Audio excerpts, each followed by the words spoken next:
Dan orang yang menyalahgunakan zakat, hati-hati bos. Hati-hati. Pelihara anak yatim.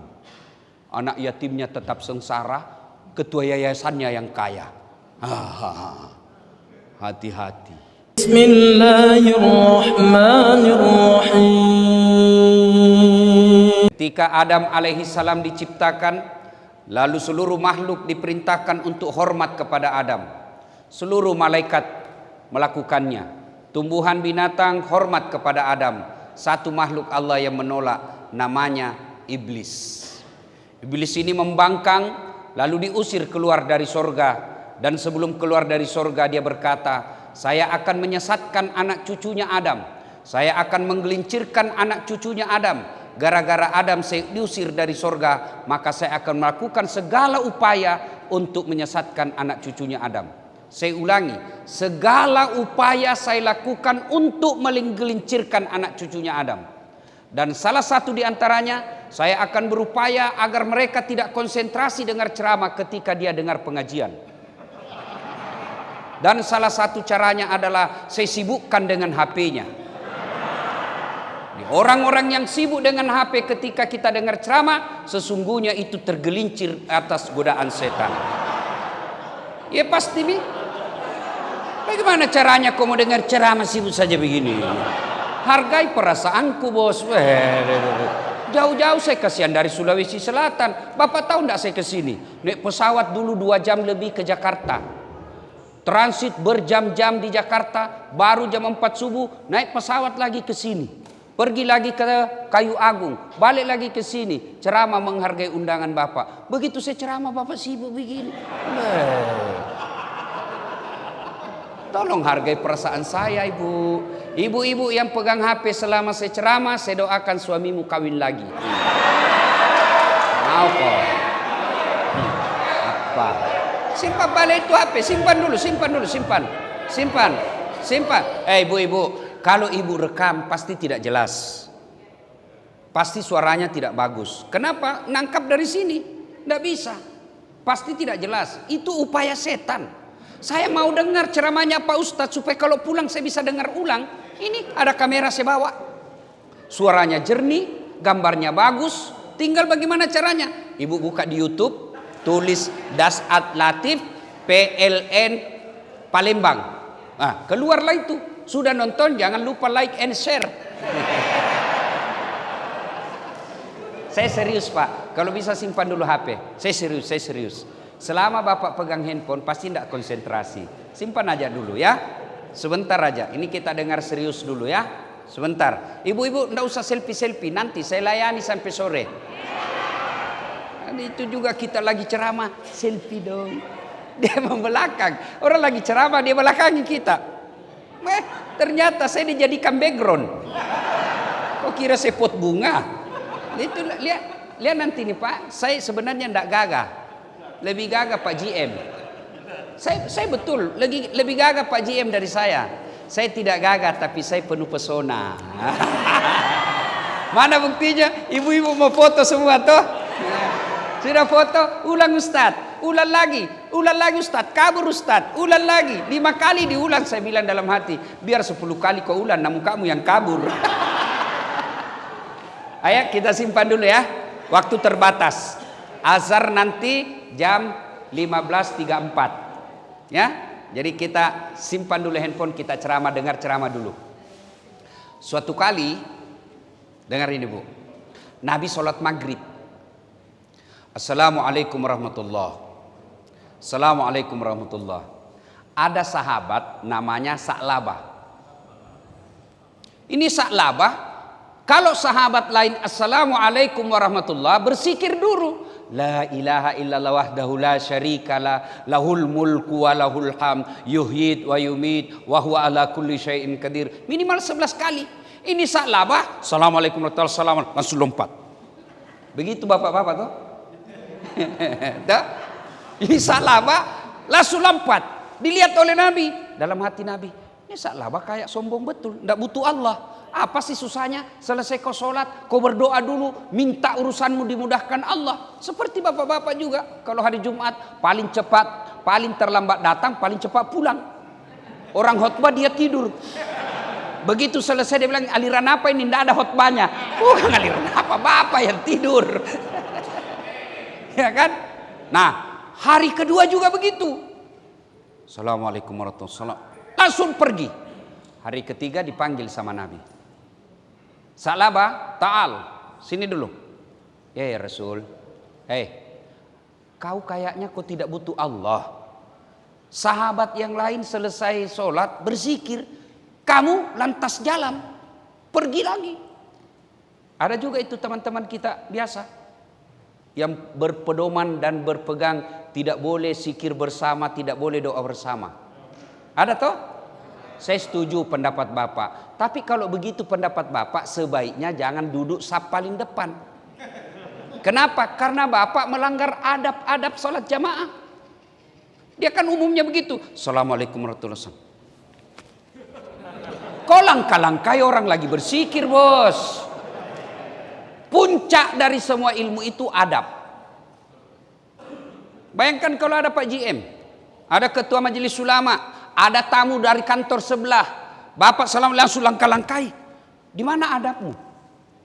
Padahal Nabi diutus ke muka bumi ini bukan sekedar mencerdaskan kehidupan bangsa, tapi apa? Liutammimal makarimal akhlak, memperbaiki akhlak manusia. Dan akhlak itu, kalau Bapak memuliakan orang yang berzikir, Bapak tidak mau mengganggu orang yang berzikir, lalu mengambil saf paling belakang, itu akhlak yang mulia. Kalau tidak mau berdoa bersama silakan, tapi jangan mengganggu orang yang lagi zikir bareng-bareng. Ini kan banyak orang sekarang baru belajar agama, dia selama ini preman. Tobat. Baru 3 bulan taubat, langsung semua kafir. Kayak dia saja panitia hari kiamat.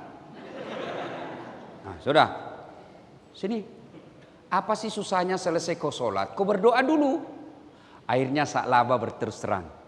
Ya Rasulullah, sebenarnya sudah lama saya mau curhat ini, cuma saya malu-malu. Kenapa kau Sa'labah? Begini ya Rasul, saya ini kan orang miskin kasihan. 1 sarungku. Kalau saya lama berdoa, habis waktu maghrib, ini istri saya ngantri. Dia lagi nunggu ini pakai ini sarung. Kalau saya lama berdoa, habis waktu maghrib, istri saya menunggu. Maka saya langsung lompat pulang, giliran pakai sarung. Ya Rasulullah, karena terlanjur ditanya, doakanlah saya kaya ya Rasul. Kalau saya kaya kan enak ya Rasul. Sudah bagus sarungku, sudah banyak sarung, saya bisa lama-lama berzikir. Kata Nabi, Sa'labah, siapa teladanmu? Anda ya Rasulullah. Kau lihat banyak barang-barangku? Tidak ya Rasul. Sudahlah, kau pulang dulu, pikir-pikir. Pulang, pikir-pikir. Besok datang. Ya Rasulullah, saya sudah pikir baik-baik. Memang enak miskin, tapi lebih enak kalau kita kaya ya Rasul. Jadi kau mau kaya? Iya ya Rasul. Sudah pikir baik-baik? Iya ya Rasul. Kalau saya sudah kaya, saya bisa sedekah. Kalau saya sudah kaya, saya bisa bantu orang. Kalau saya sudah kaya, saya bisa lama berzikir. Baiklah kalau begitu Sa'labah. Oke? Saya kasih kau kambing. Perempuan, betina, hamil, tidak ada suaminya. Kambing ibu, namanya kambing. Kalau hamil tidak ada suaminya, binatang. Tapi sekarang banyak juga perempuan mau dengan kambing. Hamil tidak ada suaminya, beleng-beleng. Saya bela bapak-bapak hari ini. Sekarang ini banyak istri yang curiga sama suaminya yang baik-baik. Katanya kalau ada suamimu sopan, baik di rumah, baik, kelihatan alim, hati-hati, layangan putus. Provokator itu, pelem itu. Jadi kalau suamimu baik, kau curigai. Itu pengalamannya, dia mau jadikan semua orang suami baik-baik. Kami ini bukan layangan putus, kami layangan tebal talinya, kuat talinya karena imannya kuat. Enggak tergoda, ini muka-muka soleh semua. Kau periksa HP-nya, apa enggak stres? Mati kita dapat. Nah ya, akhirnya Nabi memberinya 1 kambing betina, lalu beranak pinak. Dari 1 ekor menjadi beberapa ekor, menjadi belasan ekor, menjadi puluhan ekor. Yang tadinya belum azan sudah ada Sa'labah di masjid, sekarang sudah qamat baru datang. Sibuk ngurus kambingnya. Nabi lalu berkata, kena sudah ini musibah ini Sa'labah. Ku bilang memang lama-lama masbuk Sa'labah. Sudah masbuk dia. Lama tidak muncul di masjid. Kata Nabi, inna lillahi wa inna ilaihi rajiun. Kena sudah musibah-musibah. Apa yang saya cemaskan terjadi. Lama turun perintah ayat untuk bayar zakat. Nabi sampaikan kepada sahabat, kamu pergi minta zakatnya Sa'labah.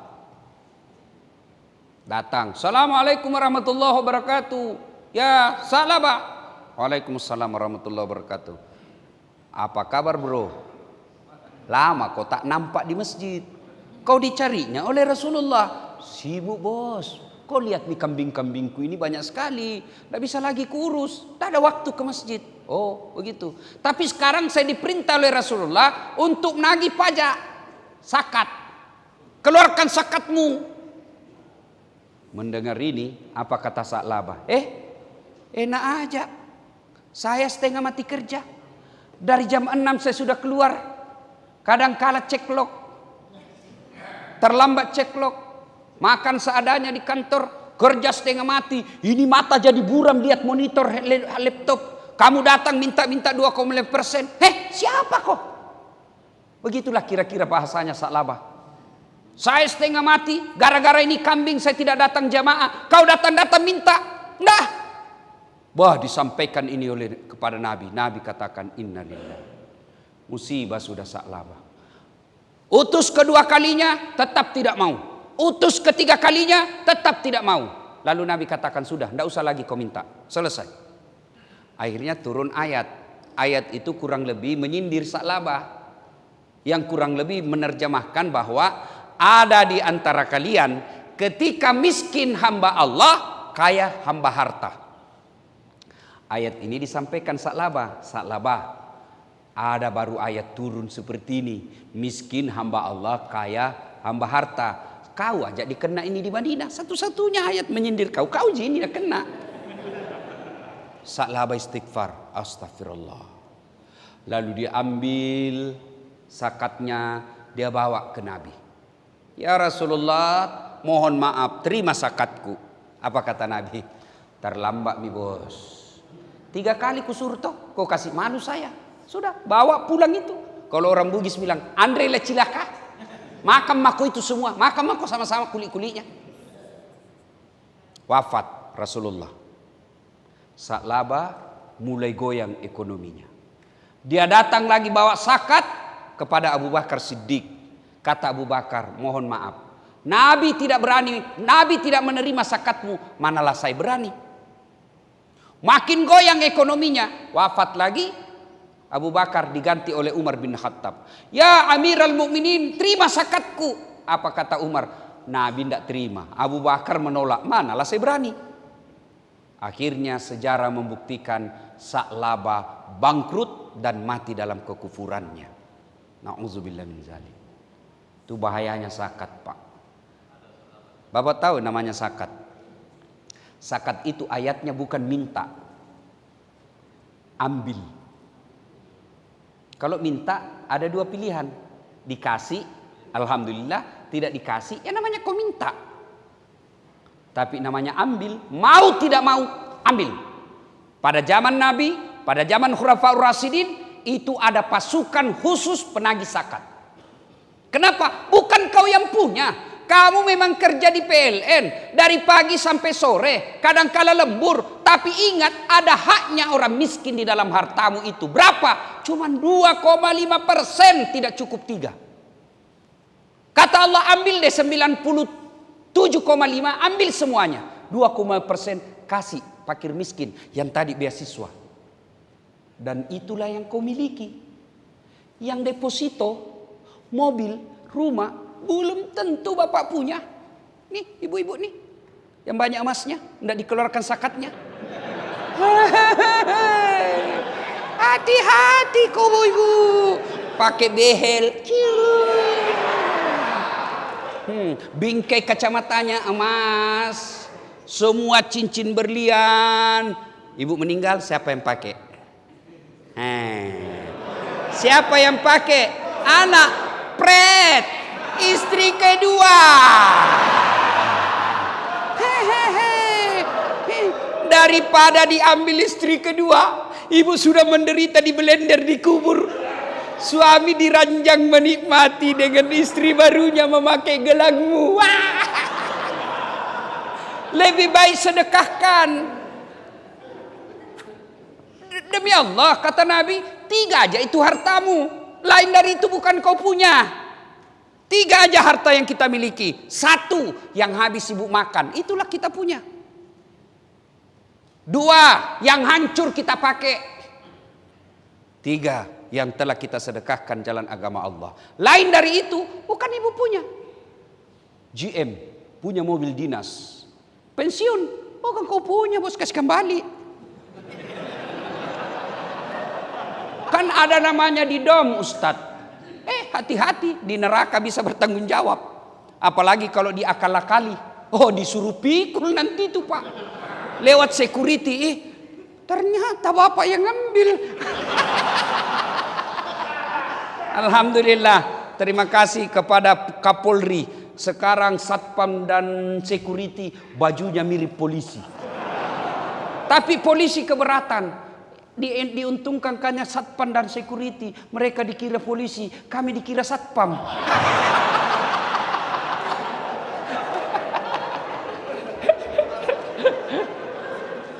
Nah, ibu bapak saudara-saudara sekalian, saya kasih contoh ya, supaya lebih gampang kita bicara zakat. Ya.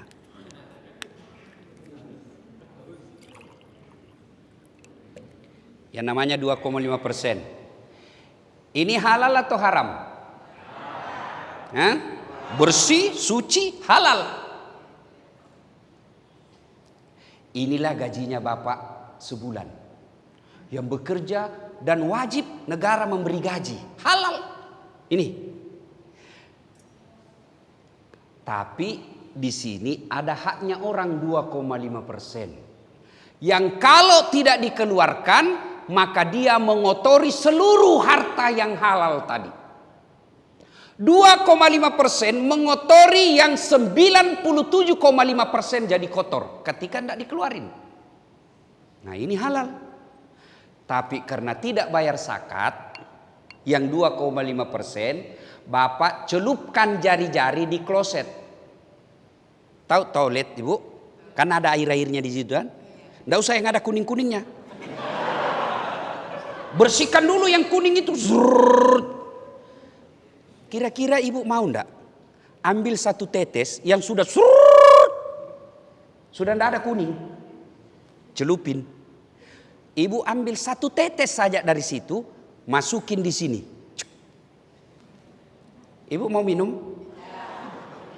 Bapak mau minum? Mau? Begitulah logika berpikirnya orang yang enggan membayar zakat, yang hartanya tadi caranya dia peroleh secara halal. Karena dia tidak membayar zakat, seluruh hartanya jadi kotor. Karena hartanya menjadi kotor, dimakan menjadi anaknya kepala batu. Dimakan istrinya jadi pembangkang, tidak tahu aturan. Dimakan suaminya, mentalnya mental perselingkuh. Kenapa? Yang membentuk darah dagingnya adalah barang haram, meskipun dia peroleh secara halal, tapi karena dia tidak keluarkan zakatnya menjadi haram. Contoh lagi. Pisang. Itu? Ya macam-macam bayangkan Pak. Pisang. Ini dibeli. Halal. Kalau saya beli ini 100% saya punya. Apakah setelah 100% saya punya semua saya makan? Apakah semua saya makan? Tidak. Apanya yang saya buang? Kulitnya. Buang. Inilah zakat. Kalau ada orang bekerja tidak mengeluarkan zakatnya, maka sama dia makan ini buah dia beli dengan kulit-kulitnya. Kalau kulit pisang masih lembut, kulit duren. Maka yang saya dengar informasi dari Pak GM, pegawai di sini baru 72% yang bayar zakat dan sedekahnya di Baitul Mal PLN. Yang lebihnya itu dia makan durian dengan kulit-kulitnya.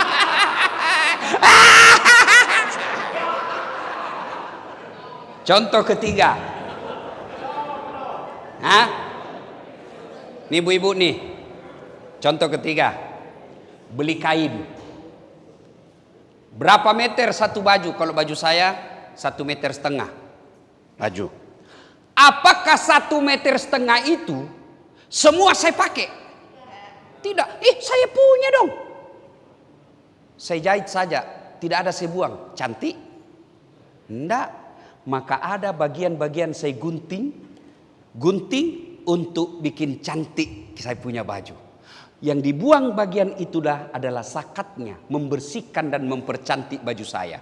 Bayangkan jeleknya baju saya ketika saya beli 2 meter langsung jahit, tidak ada gunting-guntingnya.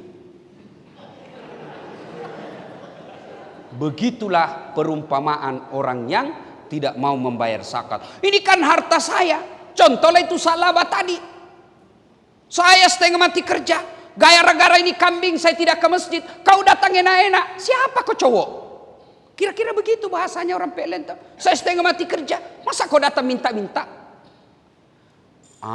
Ustaz, nanti ini yayasan salah gunakan, bukan tanggung jawabmu.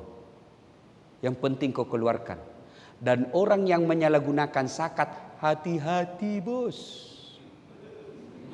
Hati-hati. Pelihara anak yatim.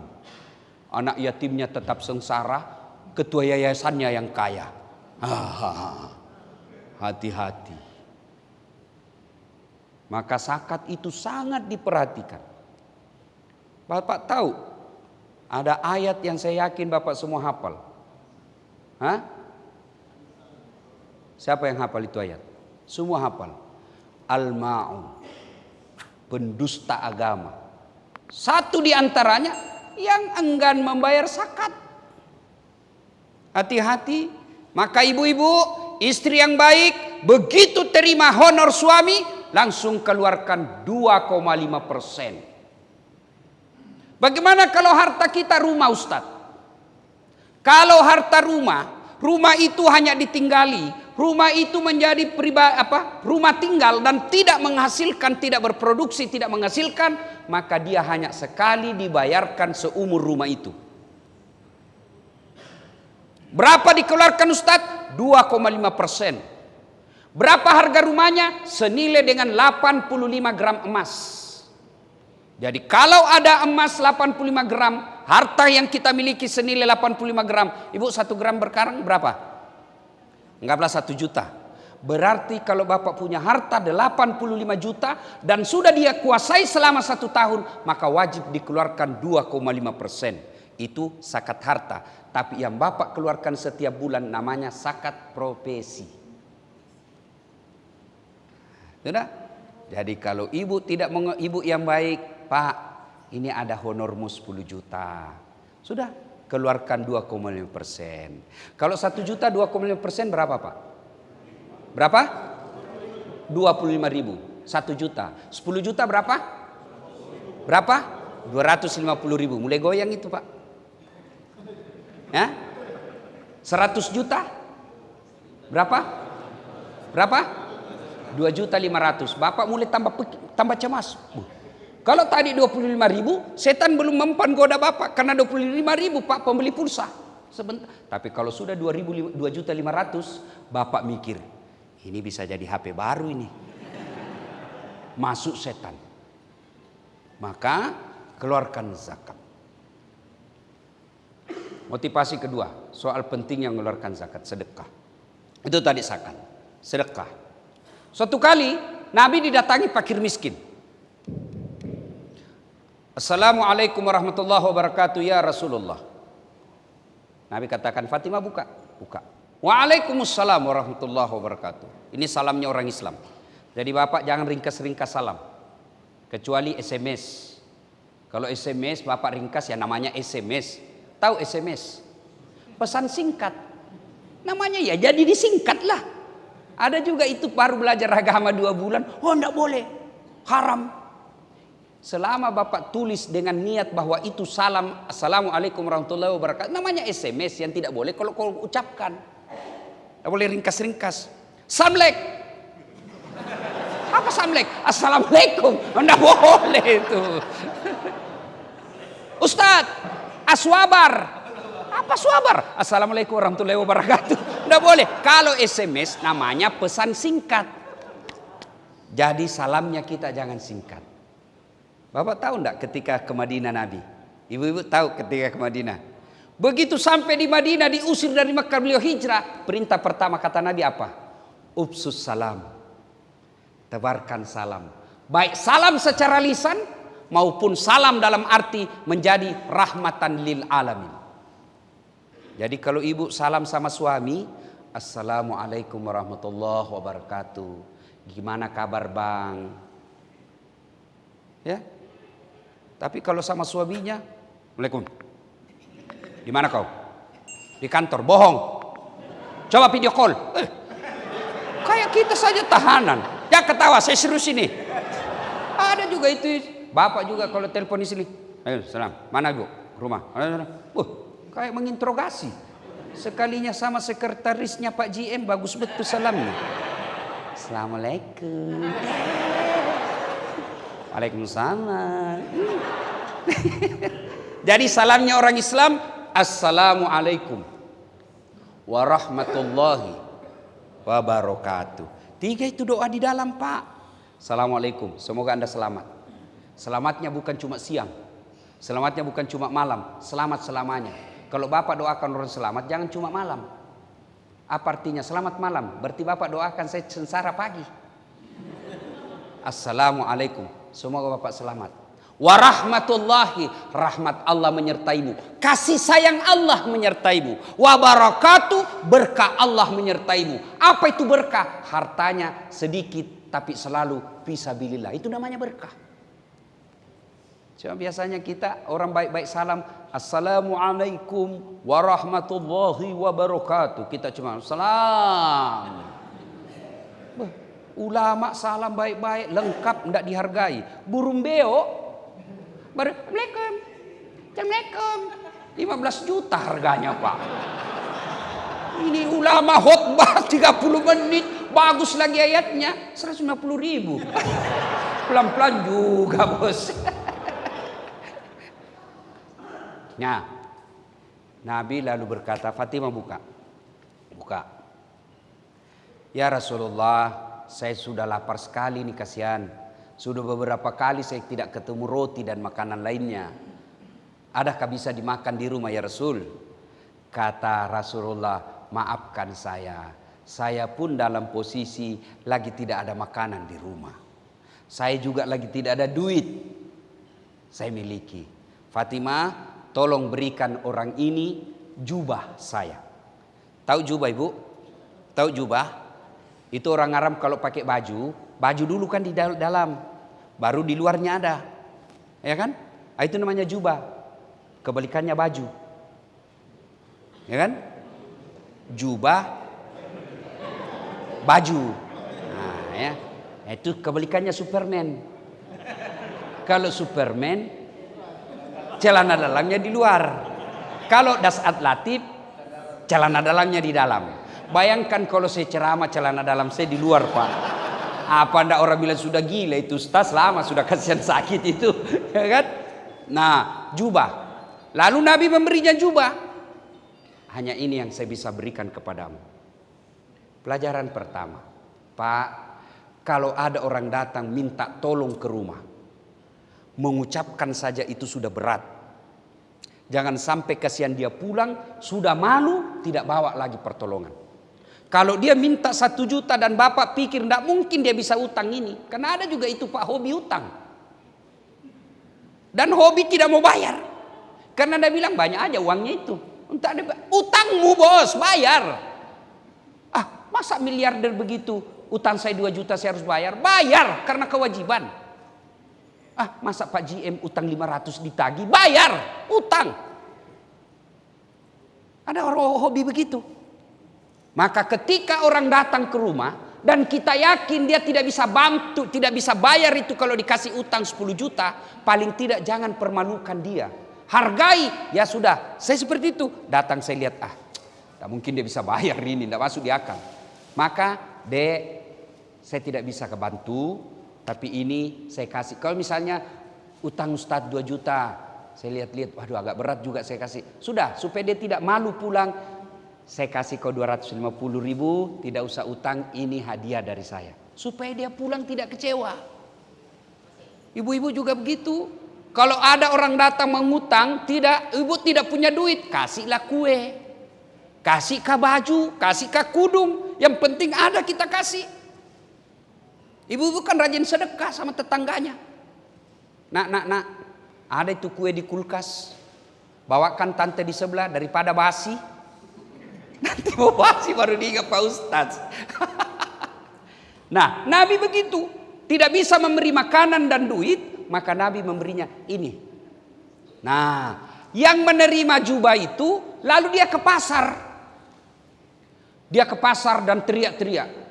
Ayuhan nas, wahai manusia, nih saya punya jubahnya Nabi, saya jual. Siapa yang mau memilikinya, saya jual. Kira-kira kalau pada saat sekarang Pak, ini ada rambutnya Nabi, ini ada bajunya Nabi, saya lelang. Miliaran pun, triliunan pun barangkali ada yang mau beli. Pada zaman itu sahabat pun mendengar.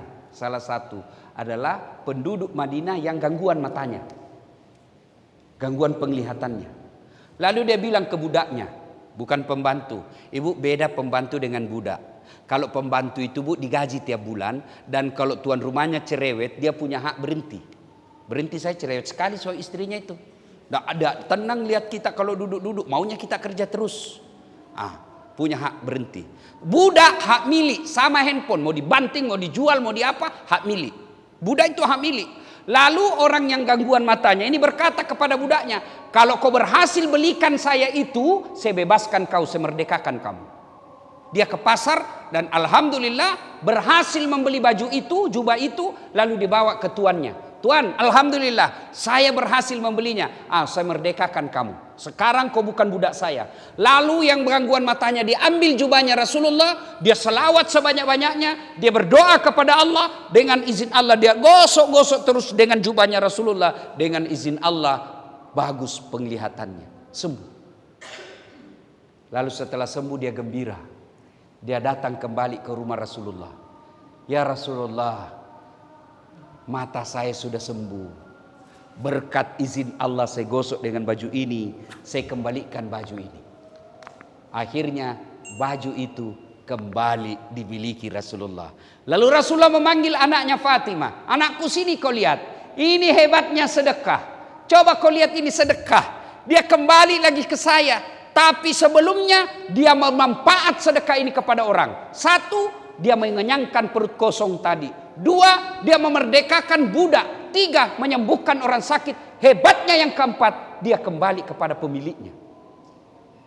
Demi Allah, sedekah yang Bapak keluarkan bukan untuk yang Bapak kasih.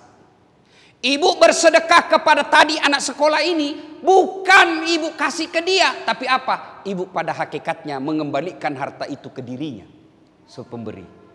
Karena dalam Al-Quran Allah jelaskan, kau belanjakan hartamu di jalan agama Allah, 1 biji ibaratnya kau tanam, menumbuhkan 7 bulir. 7 bulir itu setiap bulirnya mengandung 100 biji. Artinya 1 sedekah Allah ganti 700 kebaikan. Saya banyak sekali pengalaman soal sedekah Pak. Cuma tidak enak dicerita. Apalagi nanti kalau tayang, nanti kita dibilang ria. Percaya, Allah pasti ganti. Ibu-ibu, saya tanya ibu. Ibu, ada ibu pernah lihat orang bangkrut gara-gara rajin sedekah? Ada? Tidak ada. Ada orang tidak senang sama dermawan? Saya tanya bapak-bapak, senang GM yang dermawan atau pelit? Hah? Senang istri GM yang pelit atau dermawan? Dermawan. Ibu-ibu senang menantu yang pelit atau dermawan? Senang tetangga yang pelit atau dermawan? Tidak ada orang suka orang pelit ya? Bahkan orang pelit sekalipun tidak suka sama orang pelit. Begitu jeleknya itu sifat pelit. Jako ke rumahnya pelit, dia juga pelit, beleng-beleng. Ya, ayo sedekah. Saudaraku, bersedekahlah. Bu-ibu, banyak faedah sedekah. Selain kembali ke kita, juga sesungguhnya tolak bala. Kalau ibu khawatir suaminya diganggu perempuan lain, ndak usah periksa HP-nya. Semakin ibu periksa HP, semakin cerdas dia. Benar. Ibu periksa, ambil aja. Ternyata ada HP-nya yang lain disembunyi. Sudahlah. Ibu mau awasi suaminya. Mana bisa ibu menjaga suami 24 jam? Tapi kalau Allah yang jaga suaminya ibu, biar perempuan mana yang goda tidak akan tergoda. Bagaimana caranya Ustaz? Salah satu di antara tolak bala itu kata Nabi, as-sadaqatu, bersedekahlah. Gimana maksudnya Ustaz? Kalau ibu mulai curiga, suamiku selama jadi pegawai PLN 3 tahun belakangan ini tidak pernah dia pakai parfum. Kok sekarang biar pengharum ruangan dia pakai juga semprot di badannya. Mencurigakan sudah itu bu. Selama ini tidak pernah setrika bajunya. Apapun dia tidak setrika. Sekarang baju dalamnya pun mau disetrika. Selama ini rambutnya acak-acakan. Sekarang pakai pomade. Ada sungainya di sini. Mencurigakan itu. Apalagi kalau terima WhatsApp dalam kamar mandi. Sudah. Ibu kalau sudah mencurigakan begitu, tidak usah curhat sama tetangga. Pasti bocor. Tidak usah curhat di medsos. Tak kusangka kau begitu. Pret. Daripada curhat di medsos, ibu curhat kepada Allah. Ibu datang kepada Allah dalam salat hajat. Ya Allah, saat yang membolak-balikkan rasa cinta dalam hati suamiku, tidak mungkin aku bisa menjaga cintanya. Balikkan perasaan cintanya kepadaku. Buat dia sengsara hidupnya kalau dia tidak lihat saya satu hari. Begitu lagi ngetik sengsara hatinya. Halo sayang. Ya Allah, ini ada duitku 1 juta. Saya tolak bala, saya bawa ke anak yatim piatu. Tolak bala, mudah-mudahan 1 juta itu suamiku terhindar dari wanita jahat. Bismillah. Coba ibu amalkan. Yang jadi masalah kalau suaminya juga bangun sholat tengah malam. Dia juga berdoa kepada Allah. Ya Allah, capek sudah saya lihat istri saya. Marah-marah aja kerjanya ya Allah. Ada duit, tidak ada duit, marah aja kerjanya. Cepat pulang dicurigai, pulang cepat dicurigai. Terlambat pulang lebih-lebih dilempar saya ya Allah. Karena doa itu Pak, boleh bahasa apa saja. Bahasa Palembang boleh, bahasa Sunda boleh, bahasa Jawa boleh, bahasa Bugis boleh. Bahkan bahasa isyarat pun boleh.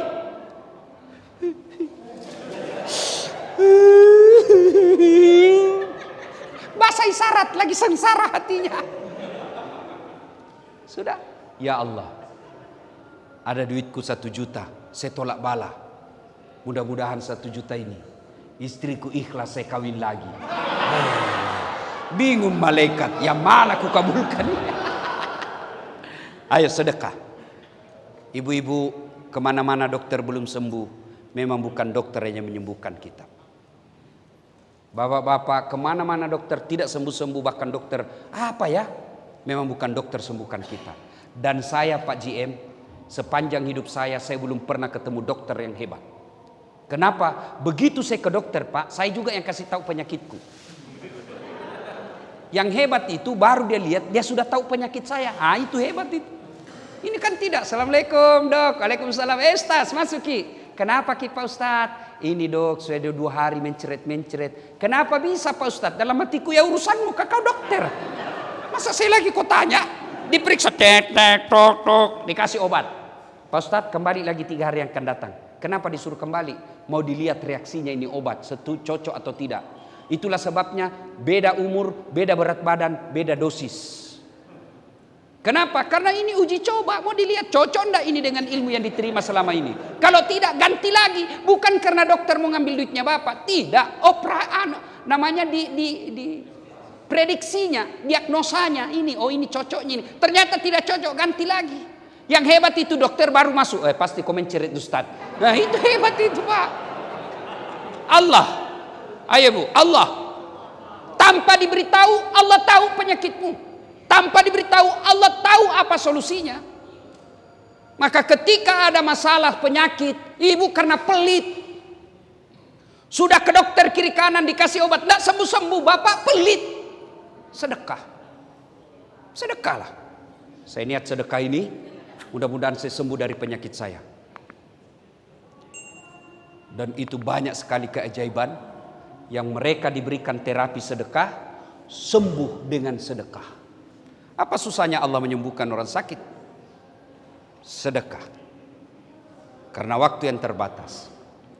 Yang ketiga, bapak masuk surga atau neraka itu bukan karena orang masuk surga karena tidak punya dosa. Saya ulang, ibu, orang masuk surga itu bukan karena tidak punya dosa. Kalau orang tidak punya dosa masuk surga, syaratnya maka tidak ada isinya surga. Adakah manusia tidak ada dosanya?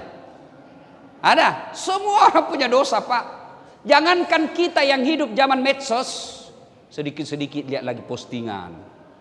Kita tidak mau lihat tapi orang pancing kita, dikirim ke grup, dilihat dosa, tidak dilihat barang bagus. Zaman Nabi tidak ada mall, zaman Nabi tidak ada medsos, zaman Nabi tidak ada internet. Semua itu peluang-peluang dosa ini semua hidup kita. Pada zaman Nabi tidak ada itu. Tapi apa Nabi tidak punya dosa? Nabi Adam berdosa ibu. Apa dosanya Nabi Adam? Makan buah khuldi. Nabi Ibrahim pernah berdosa. Kenapa? Waktu diadili Raja Namrud dia berbohong. Bukan saya hancurkan patung. Dosa. Nabi Nuh dosa. Kenapa? Gagal didik anak dan istrinya. Nabi Yunus dosa. Kenapa? Dia pernah sangka buruk kepada Allah. Dia tinggalkan tugasnya sebagai da'i. Dia tinggalkan, dia pergi ke laut. Itu para nabi. Apalagi kita. Maka lalu apa yang membuat orang masuk surga? Ketika ditimbang kebaikannya dengan keburukannya, ternyata kebaikannya jauh lebih banyak daripada keburukannya. Apa kaitannya dengan kita? Bapak kalau amal bapak hanya sholat, berapa kali bapak sholat sehari? Kalau kebaikannya bapak hanya puasa, berapa kali bapak puasa selama setahun? Kalau kebaikan amal itu hanya haji, berapa kali bahkan ada orang belum haji. Lalu apa itu kebaikan? Segala sesuatu yang kita lakukan lillahi ta'ala. Itulah amal kebaikan. Bapak sebagai pegawai PLN, itu kalau beramal lillahi ta'ala, sepanjang bapak kerja, ngurus kantor ini, bapak dapat pahala. Gimana caranya Ustaz? Bapak setiap keluar rumah, wudu, tutup auratnya, menghadap kiblat, sebelum keluar baca doa. Inna sholati wa nusuki wa mahyaya wa mamati lillahi rabbil alamin. Bismillahi tawakkaltu ala Allahi la haula wa la quwata illa billah. Kalau bapak baca ini, apalagi ada wudu, pakaian yang menutup aurat, kata Nabi, langkah kaki kananmu satu pahala, langkah kaki kirimu gugur dosa kecilmu.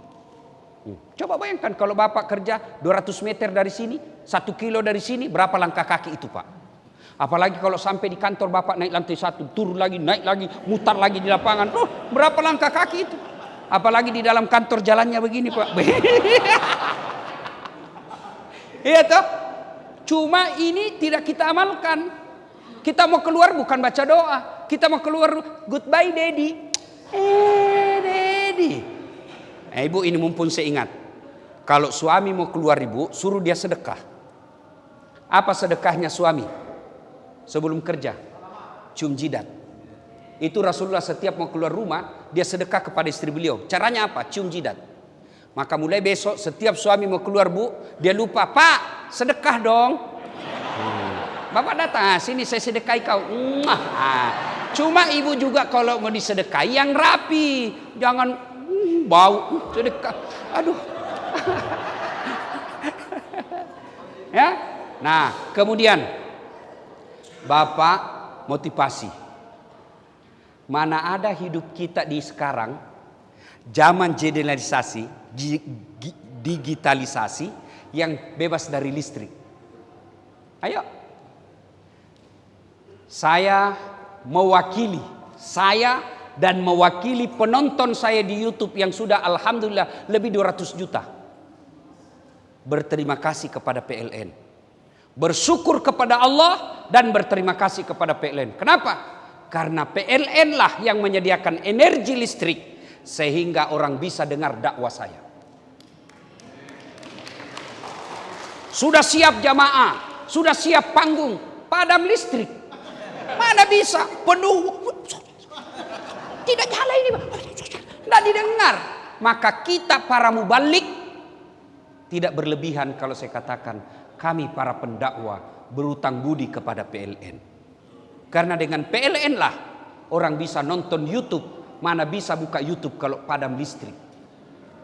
Maka selama Bapak niatnya memudahkan dakwanya Pak Ustadz sehingga harus menyediakan listrik, tidak boleh padam listrik, maka selama itu Bapak punya pahala bagian daripada perjalanan dakwanya para ustadz.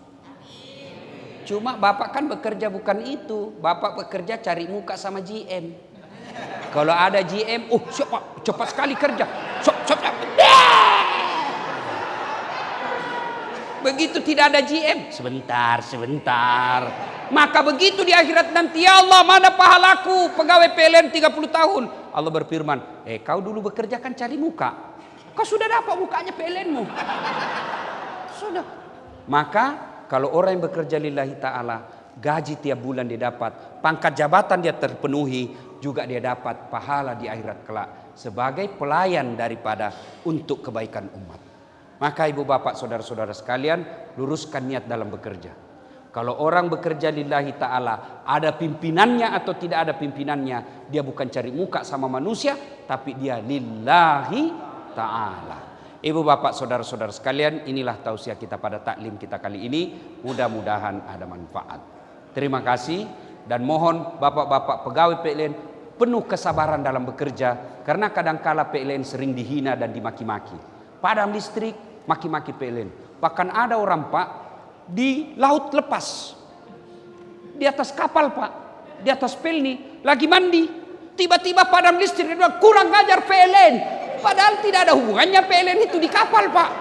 Cuma karena listrik sudah identik dengan PLN, maka tolong Bapak bekerjalah dengan baik. Kalau ada pengaduan, tolong kasihan padam listrik, segeralah ke sana. Jangan diadukan pagi, siang belum datang, sore belum datang, besok baru datang, satu malam orang gelap. Padahal Bapak digaji oleh negara untuk melayani kami ini. Ini kalau bekerjanya lillahi ta'ala, begitu dia telepon langsung dia meluncur. Kenapa? Karena dia berpikir ladang amal. Terutama masjid. Bapak kalau perlu satroni itu masjid. Jangan sampai ada masjid akhirnya dakwanya kacau gara-gara tidak tersedia listrik dengan baik. Mudah-mudahan ada manfaat. Lebih dan kurangnya mohon dimaafkan. Mari sebelum kita akhiri, kita kirimkan suratul Fatihah.